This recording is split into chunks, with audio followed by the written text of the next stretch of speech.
Friends, welcome to Gayatri guides. तर आजच्या व्हिडिओमध्ये आपण डिस्कस करूया syllabus and marking scheme of BEd CET किंवा ELCT. ELCT म्हणजे काय की ज्यांचं इंग्लिश मीडियममधून ॲडमिशन आहे त्यांचा जो काही सिलेबस आहे CET एक्झामसाठी तो आपण या ठिकाणी डिस्कस करणार आहोत. तर मेन जे टॉपिक आहे 3 टॉपिक असणार आहे किंवा 3 विषय आपल्याला असणार आहे. मेंटल ॲबिलिटी 40 मार्क्ससाठी, जनरल नॉलेज आहे 30 मार्क्ससाठी आणि टीचर ॲप्टिट्यूड क्वेश्चन जे आहे ते 30 मार्क्ससाठी. प्रत्येकी जो काही क्वेश्चन आहे तो 1 मार्क्सला आहे आणि 1 क्वेश्चन असणार आहे. अशी 100 मार्क्सची आपली जी काही एक्झाम आहे ती असणार आहे. ठीक आहे. तर त्याच्यामध्ये मेंटल ॲबिलिटीमध्ये काय काय येणार आहे, इथे सिरीज असतील किंवा मग जे काही कोडिंग डिकोडिंग असेल, रिलेशनशिप्स असेल, ॲनालॉजीज, क्लासिफिकेशन, प्रॉब्लेम्स, डायट्स वगैरे आहे ते मेंटल ॲबिलिटीचे सगळे जे काही रिझनिंगचे क्वेश्चन आहे ते या ठिकाणी येतील. जनरल नॉलेजमध्ये काय काय येणार आहे, जनरल नॉलेजमध्ये टेक्नॉलॉजी असेल, हिस्ट्री, जॉग्राफी रिलेटेड किंवा सायन्स रिलेटेड जेही काही सिविक्स, पॉलिटिक्स रिलेटेड क्वेश्चन असतील, जनरलमध्ये जे क्वेश्चन्स येतील किंवा जे टॉपिक येतील ते सगळे जनरल नॉलेजमध्ये येणार आहे. टीचर ॲप्टिट्यूडमध्ये काय येणार आहे, टीचर ॲप्टिट्यूड म्हटलं की टीचर सेंटर क्वेश्चन या ठिकाणी विचारले जातील, ज्याच्यामध्ये तुम्ही असं झालं तर काय करू शकतात, नेतृत्व गुण असेल तर विद्यार्थ्यांना नेतृत्व देण्यासाठी तुम्ही काय करू शकतात, म्हणजे जे काही टीचर रिलेटेड क्वेश्चन असतील ते सगळे या ठिकाणी तुम्हाला असणार आहे. ठीक आहे. ही जी काही टेस्ट आहे ती मल्टिपल चॉईस MCQ बेस असणार आहे. 4 ऑप्शन आपल्याला असतात, त्यातले 1 ऑप्शन करेक्ट असते हे आपल्याला माहिती आहे. निगेटिव्ह मार्किंग नसणार आहे. टेस्टचा टाईम जो आहे तो 90 मिनिट्स आहे, म्हणजे लगभग 1.5 तास तुम्हाला भेटणार आहे. आणि मीडियम काय असणार आहे, इंग्लिश किंवा मराठी चूज करू शकतात. तर अशा प्रकारे हा CET जी काही मराठी मीडियम असणार आहे त्यांच्यासाठी ही एक्झाम आहे.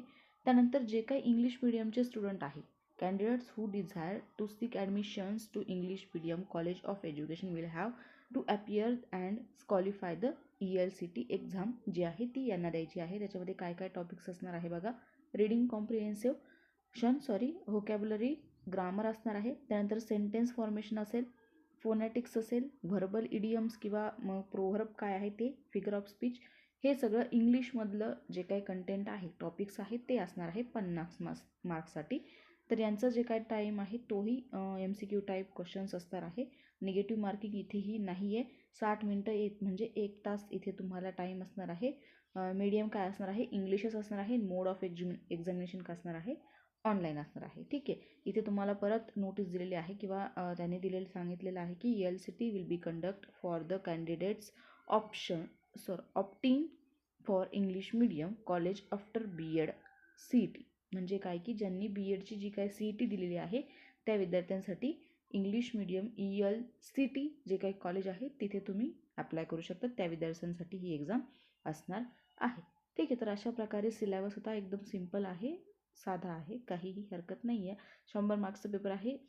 30, 35, 40च्या पुढे जरी मार्क्स मिळाले तरी बऱ्यापैकी BEdला ॲडमिशन भेटून जातं.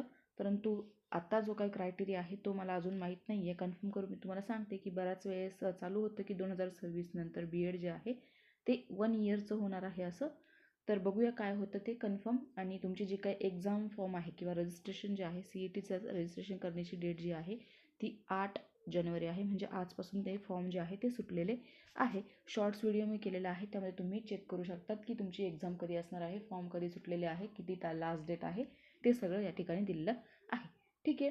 BEdचा आपला स्पेशल कोर्स असतो, परंतु आपण BEdसुद्धा आता हळूहळू आपल्या चॅनलवर BEdचा सुद्धा सिलेबस अपलोड केला जाईल. जेही विद्यार्थी असतील किंवा तुमच्या ओळखीचं कोणी असेल तर आपल्या चॅनलला जॉईन व्हायला सांगायचं आहे. नोट्स वगैरे सगळं मी त्या ठिकाणी पुरवेल. ठीक आहे. भेटूया परत पुढच्या एखाद्या नवीन व्हिडिओमध्ये. Bye bye, take care.